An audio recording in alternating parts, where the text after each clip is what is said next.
Welcome everybody to the Billing and Process Outsourcing Q&A session. We're going to get started here in just a couple of minutes. We're waiting for everybody just to sign on. So just stay with us and we'll start the session right at the top of the hour. Thank you.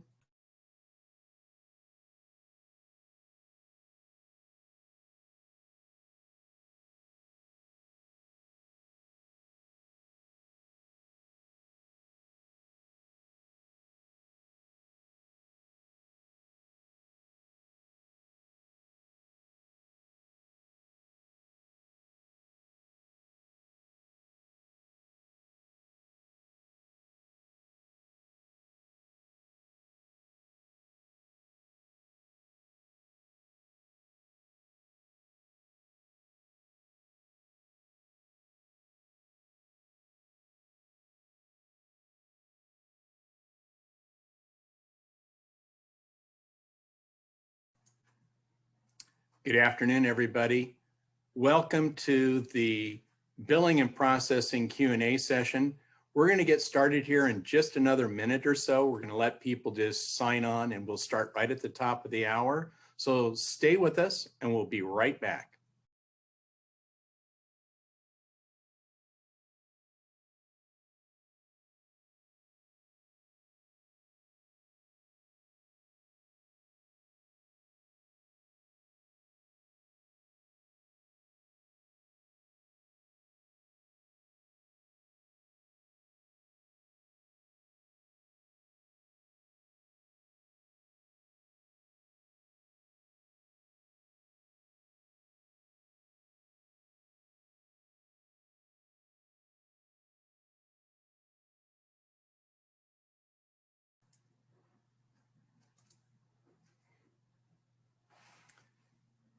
Welcome everyone to the second Q&A session with Prochant and Allegiance Group.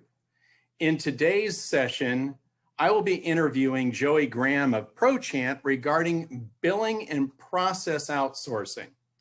But before we get started, I'd like to make introductions for anyone that is joining us for the first time. My name is Bruce Gehring, Senior Vice President of the Allegiance Group. My background is, it consists of over 30 years of experience in sales and marketing in the finance and healthcare industry. And I've been with the Allegiance Group since 2008. And we've been serving and providing patient pay billing and collection services for the healthcare industry since the beginning. And during that time, I've had the pleasure of working with Joey Graham at Prochant.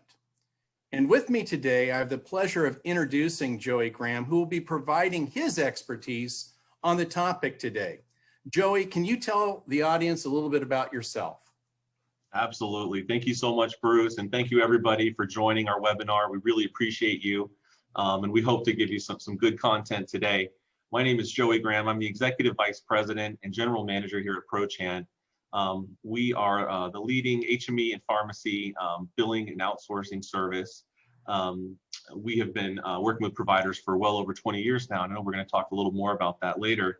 I myself am a provider at heart. I, right out of high school, started working with a provider and started right at the bottom as a service technician, on the road, working with patients, delivering products, taking 24-hour on-call. And I worked my way through the organization until eventually, once I got my master's degree, I became the general manager of a provider.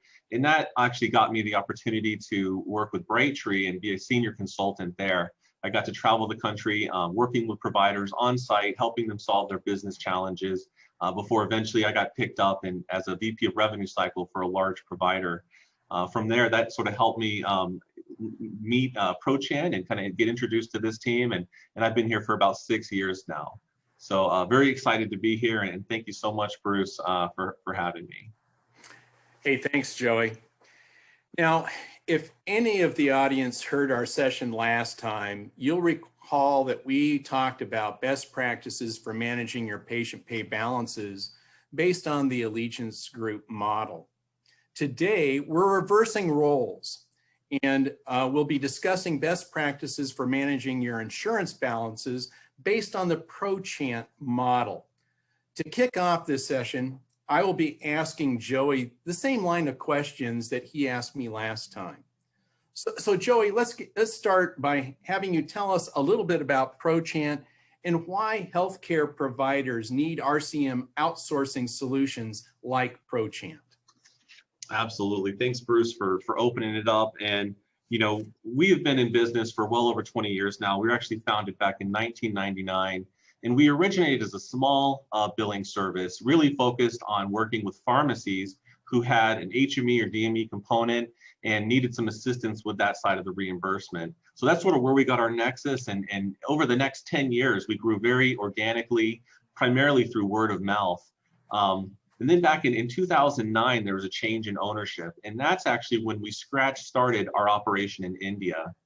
Over the next 5 years, we developed the best talent pool in India for HME and pharmacy billing and collections, perfecting a training process that allows us to pull in fresh talent directly from colleges and train them on the intricacies of major medical reimbursement. Our wholly owned offshore team is capable of handling complex processes such as intake, order confirmation, and complex appeals or audits. Since 2015, ProChant has been growing rapidly, expanding our market share and establishing our brand as the leader in HME and pharmacy billing and collections. Now, Bruce, you asked me, why does a healthcare provider need RCM outsourcing solutions like ProChant? And essentially what it boils down to, we found, is three primary reasons that a provider would look at potentially outsourcing with somebody like ProChant. And so the first one is staffing struggles. It's the number one reason that providers look at working with a company like ProChant. This is issues with hiring, training, retaining existing team members, and dealing with turnover, managing them to excellence, right? So it's one thing to get them in there, get them in the seat, get them trained, keep them happy, but now can we manage them to excellence? You know, they like to potentially look at, you know, somebody like us to kind of turn over, you know, some of those struggles so that they kind of get to refocus on their business. Another reason that companies would work with us is compressed margins, and that's a big trend in healthcare, right? We have always constant margin pressure, both in terms of reimbursement being lowered and lowered and lowered continually, and now rising labor rates, right? Across the country, there's even talk of a $15 minimum wage. All these things are just driving up labor rates, making it really difficult for providers to have a profitable business. And the last thing that we see is key metrics or KPIs, key performance indicators, just moving in the wrong direction, not where the provider wants them to be. You know, we help providers realize industry-leading KPIs for their revenue cycle. You know, Joey, those are really compelling issues. And, you know, I always think, you know, it kind of boils down to outsourcing. You know, we do the best when we can help somebody when they have the lack of resources or the expertise to do something. So that's why people need to reach out to organizations like us, because we can really help their organizations grow beyond what they can do on their own. Right. That's great. And that kind of leads me to, you know, some of the trends that we're seeing. You know, what trends are you seeing in terms of the insurance reimbursement landscape in the HME industry and pharmacy today? Sure. I mean, here we are emerging finally from a pandemic. You know, who would have thought a year ago, right? And as we look around, you know, our world has changed quite a bit, but then again, a lot is still the same. So I think one of the biggest things, though, that has changed is that the country's awareness of the importance of home-based care. I mean, it's gone through the roof, right? And it's so incredible to see the amount of attention that we're getting, right? And so finally, we're not just the redheaded stepchild of healthcare anymore. Finally, they're recognizing that home-based care in many cases is the answer. And as we move forward, as we looked at potentially another pandemic in the future, or even just the new normal, as people call it, I think, you know, that then people will be turning to home-based care more and more, and it'll be more and more accepted in terms of insurance reimbursement and all those sort of things. So now that said, and we have been so proud to be able to support you providers throughout this pandemic, in which many cases you guys have been frontline. So it's just been a huge source of pride for us. Now that said, most providers did not necessarily have a pretty year in 2020. I mean, it was a rough year for business in general. Even with the quote unquote COVID bump that some providers got, especially on the respiratory side of their business, overall we saw cash flow reductions as much as 20% during the height of the lockdown. And of course, that varied wildly based on the provider's location and product mix. For example, complex rehab took a big hit, right? Because the patients weren't able to go out and get fit for new chairs. The whole machine just grinded to a halt there for a few months. Same thing with in-lab sleep studies, just very difficult. A lot of providers had to close down their businesses because patients just don't show up for appointments. And then of course, you've got all the new guidelines and restrictions you have to follow. So now on the other hand, in-home sleep studies are way up. HSTs. So a lot of trade-offs happening in our market, but certainly, there were some providers who really took some hard hits, and there have been other providers that came out the other side of this, and their business is stronger than ever before. Now, in terms of insurance reimbursement, I think the big news is, of course, Medicare took the competitive bids and threw them away since they didn't realize savings, and which just blows my mind that that's something they can do. But the fact is the rates would have gone up significantly for the majority of providers, right? Now, there were certain areas where the rates did go down a little, but in general, the rates would have gone up pretty significantly had that not happened. We've also seen a relaxation of rules nearly across the board in response to the PHE or public health emergency. Things like prior authorization requirements being relaxed, documentation requirements being relaxed. Some of these things will be coming back and have already been brought back by certain payers, and others will probably remain in place. I mean, for example, the allowance of telehealth visits to establish medical necessity, right? I mean, pre-pandemic, that was basically impossible unless the patient met like a whole checklist of reasons why they were in a rural area and there wasn't a provider within a certain amount of distance. I mean, there was just a lot of requirements before telehealth was allowed. And now it is, and hopefully that is something that will remain. I think it is, personally. Yeah. So back to you, Bruce. Fantastic. Hey, Joey, that's great. And that really kind of sets the stage. So I kind of want to shift gears here and have you talk more specifically. Tell us some of the advantages of the ProChamp program for HME providers. Sure. So, ProChamp has really two different solutions that we offer the market. And those two are full service billing and process outsourcing, or you might have heard it referred to as staff augmentation. So same thing. Full service billing is a set of services that essentially take over the back office of the provider.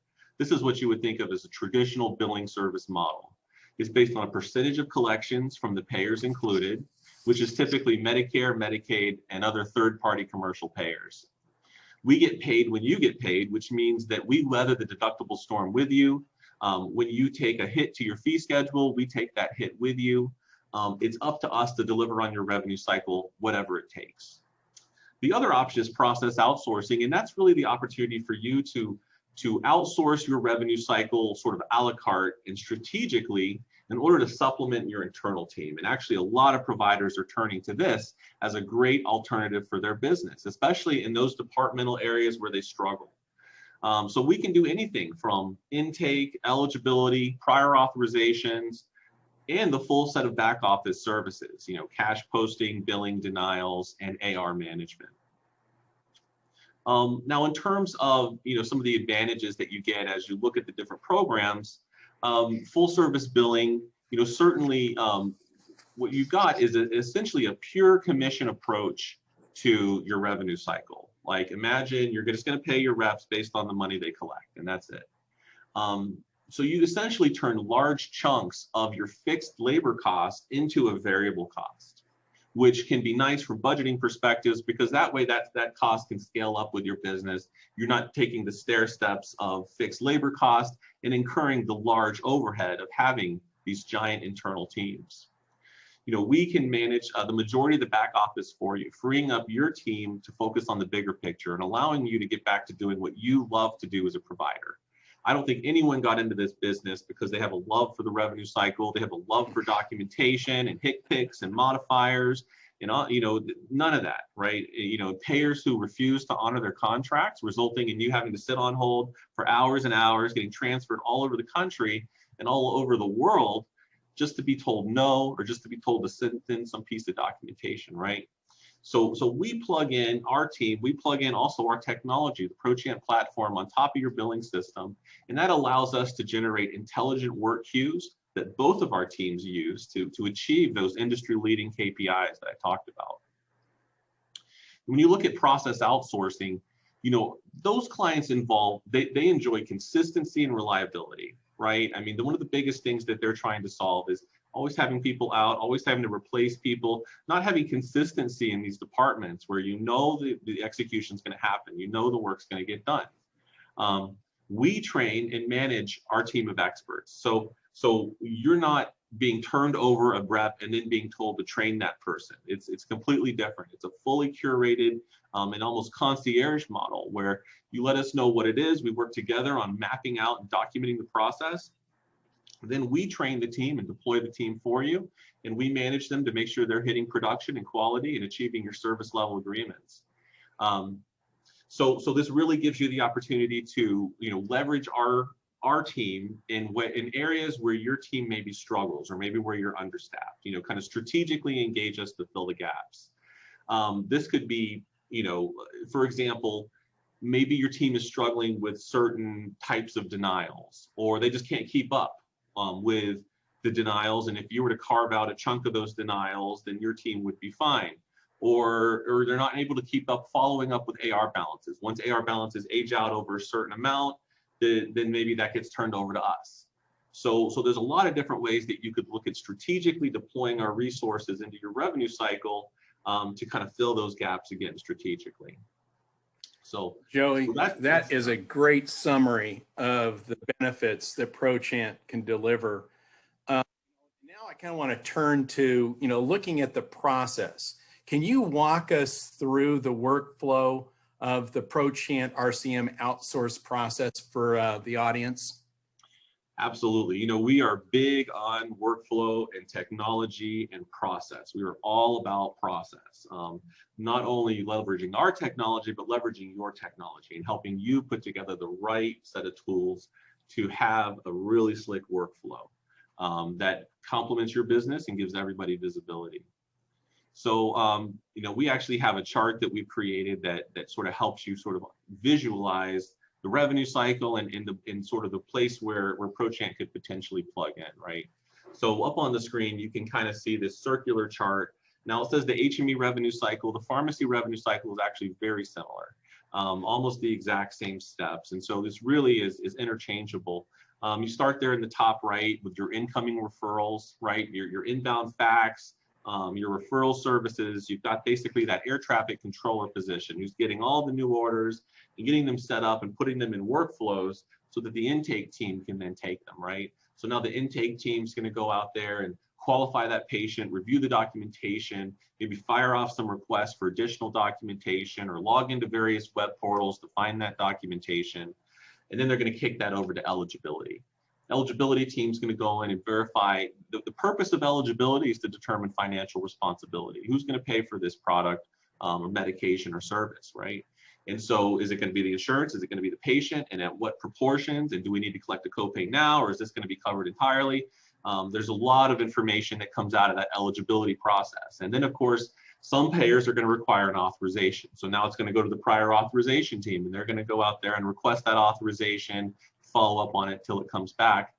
All that is often what we call intake, and that's often what we call the front office.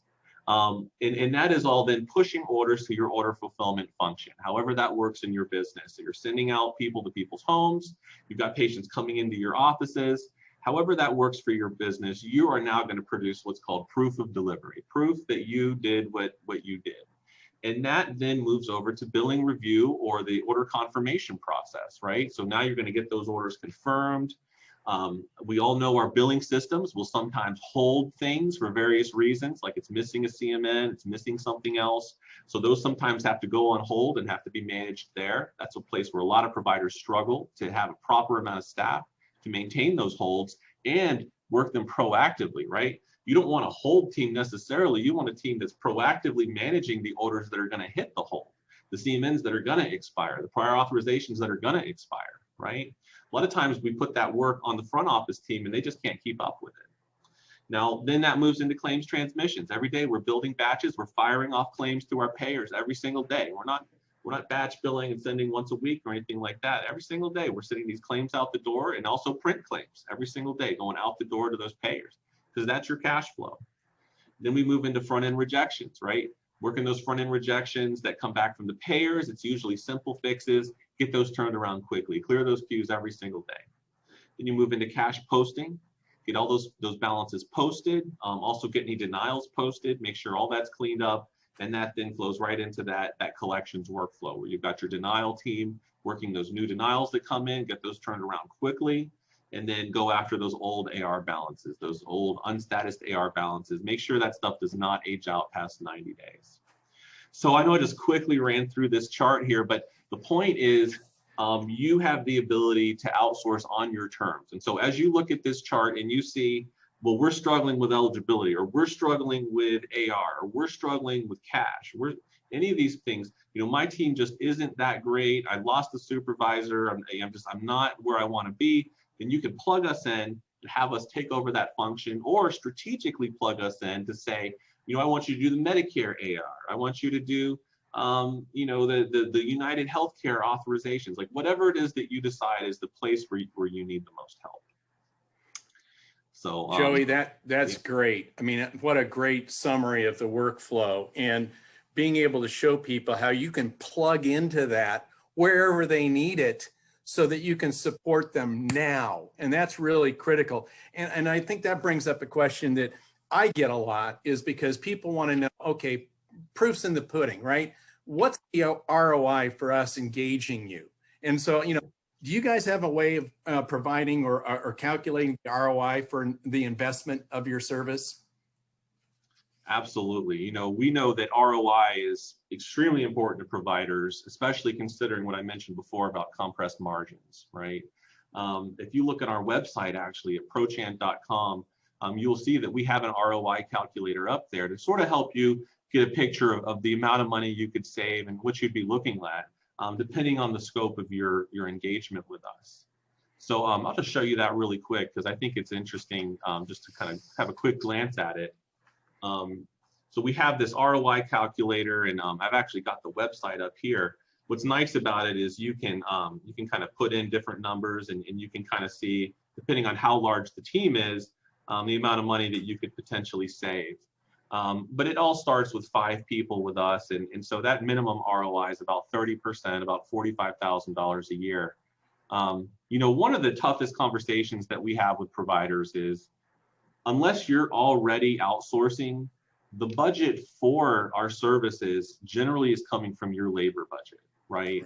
And so some providers are in what I would call a staff deficit situation, where they've lost people, they need people, so there are open seats already, and they're going to hire from us rather than hiring internally as those seats open up.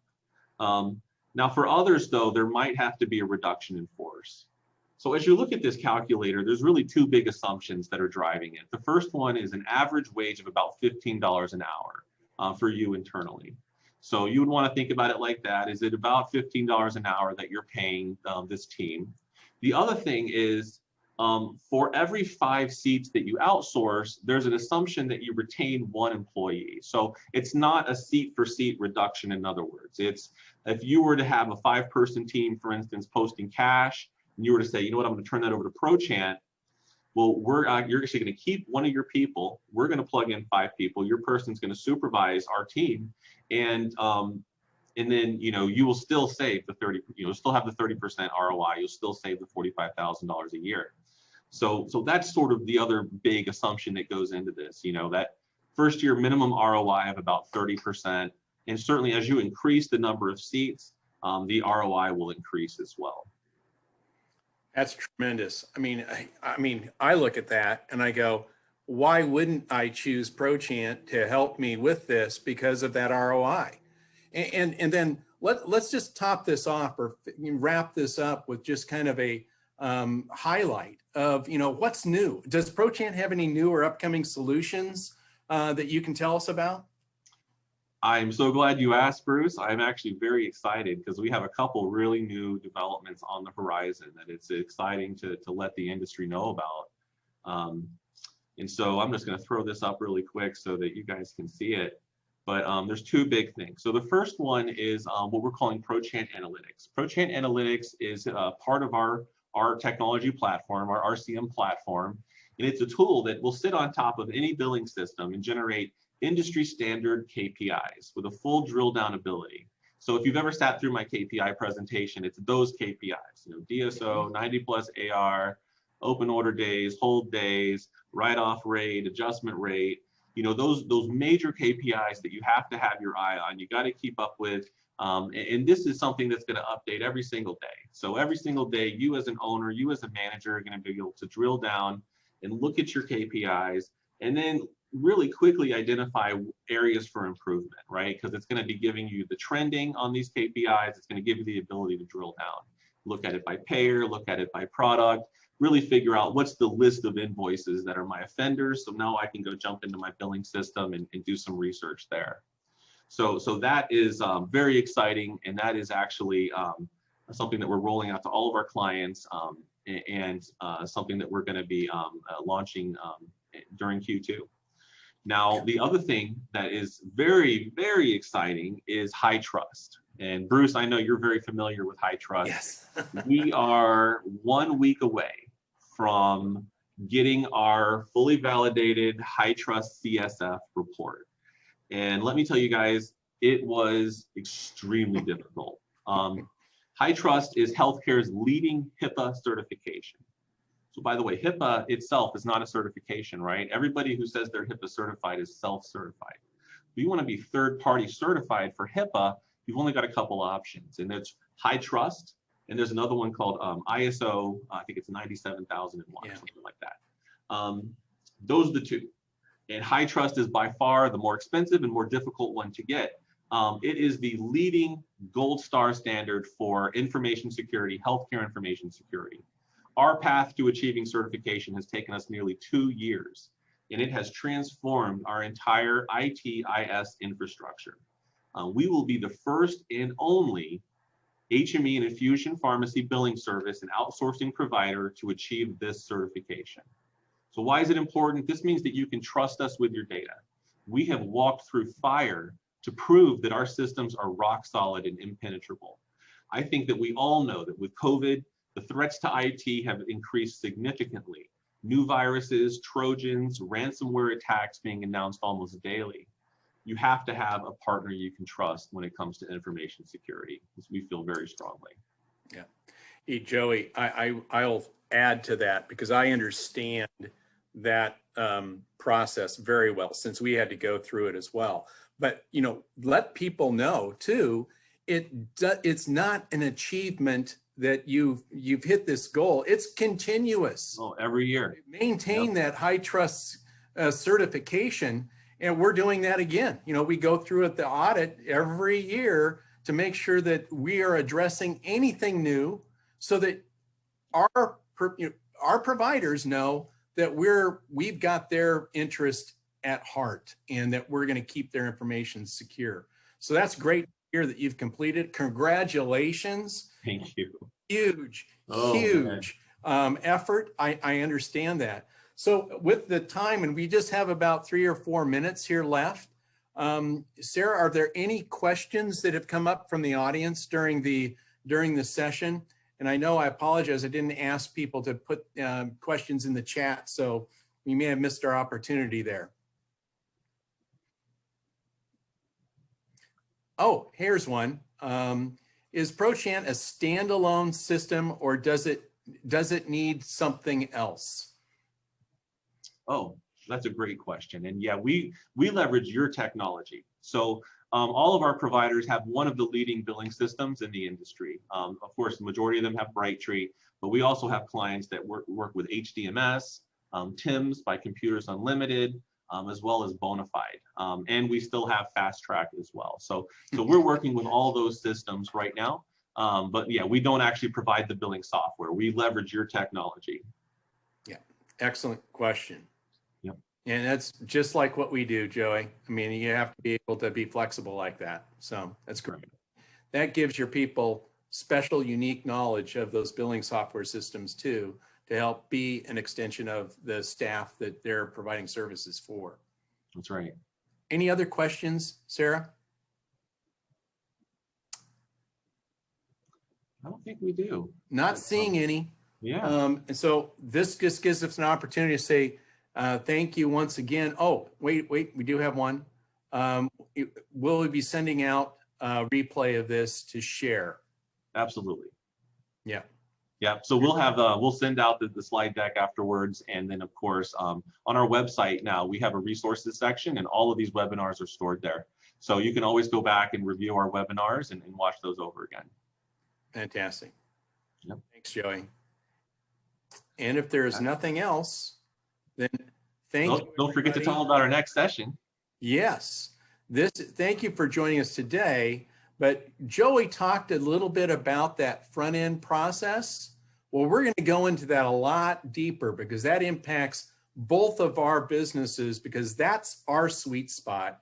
And so when we take a look at the ins and outs of intake, it all starts there, and it really is setting the stage for the success of your organizations. So please join us in April on the 28th. Again, it'll be noon Eastern time, 11 Central, and we're going to have another live Zoom webinar. So please join us. And again, thank you everybody for spending time with us today. Thank you guys so much. I appreciate it. Bye now. Bye-bye.